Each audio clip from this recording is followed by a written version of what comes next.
So today it's her birthday, Meena Janardhan Shah, my dear बाली. आज उनका 72nd birthday है और आज हम उनको कुछ क्वेश्चंस पूछने वाले हैं. I am doing an interview with her. Let's see how many answers she can give to my questions.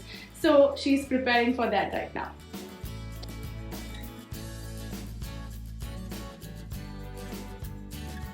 तो वेलकम बाली टू माय चैनल बोली. आज हम आपको थोड़े क्वेश्चंस पूछने वाले हैं, देखते हैं कि आप कितने आंसर कर पाते हो और कितने नहीं. So let's begin. First question, आपकी वर्स्ट मेमोरी और आपकी बेस्ट मेमोरी लाइफ की क्या है? देखो बेटा, वर्स्ट और बेस्ट मेमोरी जिंदगी में सबके आती है, लेकिन कई मेमोरी ऐसी होती है जो याद रह जाती है. उसमें से जो मेरी वर्स्ट मेमोरी है वो मैं पहले बताऊंगी. मेरे पापा का मुझसे जुदा होना, क्योंकि मेरी लाइफ में उनका जो स्थान था वो बहुत ऊंचा था, इसलिए वो मेरी वर्स्ट मेमोरी है. मेरी पूरी लाइफ जैसे स्पॉइल हो गई ऐसा लगा. और मेरी बेस्ट मेमोरी में क्या है? मेरा परिवार जो मुझे प्यार देता है, मुझे सहयोग देता है और हर जगह वो मेरे साथ खड़ा रहता है.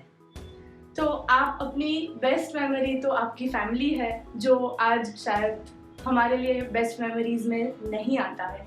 और आपकी वर्स्ट मेमोरी से आपने क्या सीखा है? Like after the death of your father आप कैसे स्ट्रॉन्ग रहे? After the death of my father मैं बहुत स्ट्रॉन्ग बन गई थी, क्योंकि मैं सबसे बड़ी थी और मुझे मेरी मम्मी को सपोर्ट करना था और मुझे मेरी भी लाइफ बनानी थी, मेरे छोटे सिस्टर इन लोगों की लाइफ बनानी की थी. इसलिए मैं खूब स्ट्रॉन्ग बन गई. पहले मुझे बहुत दुख होता था, लेकिन फिर मुझे स्ट्रॉन्ग बनना पड़ा. ओके, तो अब थोड़ी इमोशनल बातें हो गई. तो मैं आपको बता दूं कि उस जमाने में, उस टाइम में मेरे बा के लव मैरिज थे, मेरे बा और दादा के लव मैरिज थे.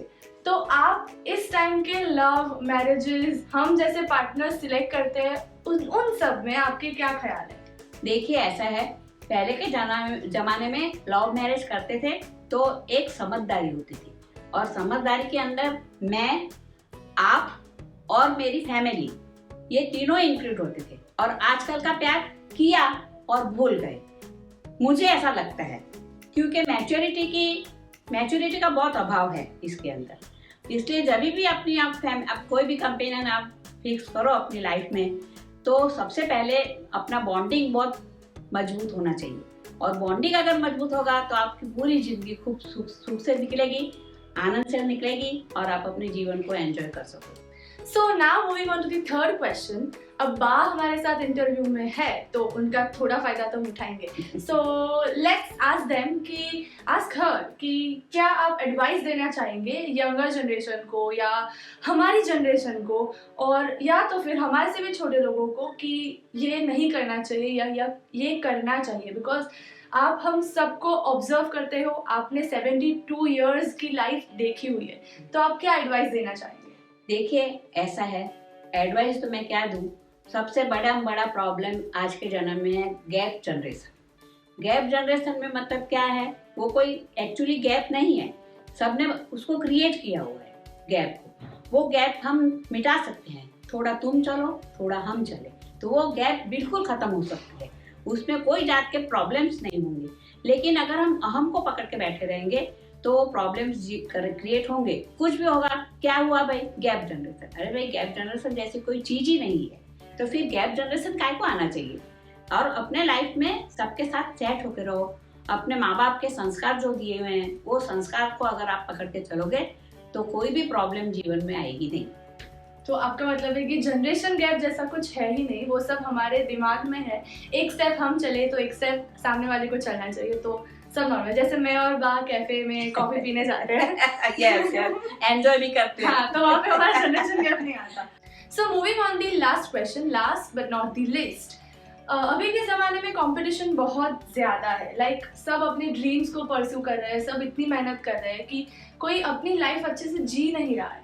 और ये टेक्नोलॉजी के चक्कर में आपको क्या लगता है कि हम हैप्पी एंड की तरफ जा रहे हैं या सैड एंड की तरफ जा रहे हैं? टेक्नोलॉजी की बात करें तो टेक्नोलॉजी अपने लाइफ के लिए बहुत ज़रूरी है, क्योंकि जितना ज़माना एडवांस हो गया है उसमें अगर हम टेक्नोलॉजी यूज़ नहीं करेंगे तो हम पीछे रह जाएंगे, ऐसा हम मानते हैं.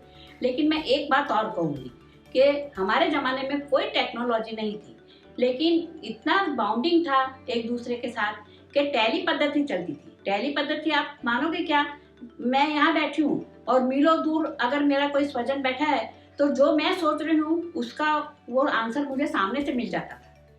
वो पद्धति आज नहीं है, क्योंकि एक दूसरे के साथ का जो बॉन्डिंग है वो बॉन्डिंग नहीं है स्ट्रॉन्ग।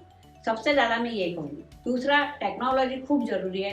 टेक्नोलॉजी के हिसाब से कई दफ़ा क्या होता है कि बच्चे टेक्नोलॉजी में इतने डूब जाते हैं कि उनको अपने लाइफ में क्या करना है वो भी वो भूल जाते हैं, और एक स्ट्रेस उनके मगज में पैदा हो जाता है, क्योंकि जिस एम को जाने वाले थे वो एम साइड में रह जाता है, और फिर वो एम के लिए वो सोचते रहते हैं और अपने जीवन में स्ट्रेस स्ट्रेस स्ट्रेस लेते हैं।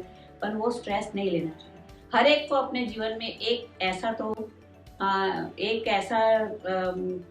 आर्ट होनी चाहिए, अपने जीवन में एक ऐसी आर्ट होनी चाहिए कि जिसमें अगर वो डूबे तो पूरा स्ट्रेस उसका खत्म हो जाए। तो आपका कहने का मतलब है कि एक आर्ट ऐसा होना चाहिए जो सेल्फ लव के काम आ सके, जो हमें स्ट्रेस या फ्रस्ट्रेशन से अलग दुनिया में ले जाए थोड़े टाइम के लिए, ताकि हम इतना फ्रस्ट्रेट और स्ट्रेस आउट ना हो जाए। जैसे कि भाई देखो, किसी को अगर गाने का शौक है तो गाने सुन लो, किसी को अगर यार ड्राइंग का शौक है थोड़ी देर ड्राइंग कर लो, तो आपका पूरा स्ट्रेस है वो खत्म हो जाएगा, आप उसको फील करोगे। तो वाली, हम इतने लंबे वीडियोस नहीं बनाते, इसीलिए हम आज आपसे सिर्फ 4 क्वेश्चंस पूछ सके। बट आपको कैसा लग रहा है आंसर्स दे के, चैनल पे आके और मेरे साथ बातें करके? ऐसे बातें करके मुझे बहुत अच्छा लगा, और इसी तरह मैं अपने आने वाली पीढ़ी को कुछ ना कुछ समझाती रहती हूँ। एक्चुअली टीचर का स्वभाव है, इसलिए मतलब उपदेश देना तो एक नेचर बन गया है और सब उसको पालन भी करते हैं, और उसको पालन करें तो मुझे भी बहुत खुशी होती है। थैंक यू बॉली। So as you all know, due to time constraints, we could only ask 4 questions to Bali, but I hope कि आपको मज़ा आया, आपको कुछ ना कुछ सीखने को मिला। अगर हाँ तो please like, share and subscribe. Comment करके बताइए कि आपको कैसा लगा, या आपको मज़ा आया, या आपको कुछ सीखने को मिला। Also, if my Boli Parivar wants to wish my dear Bali, then you can comment down in the comment section below. Thank you so much. I love you all. Bye bye. Take care. I love you.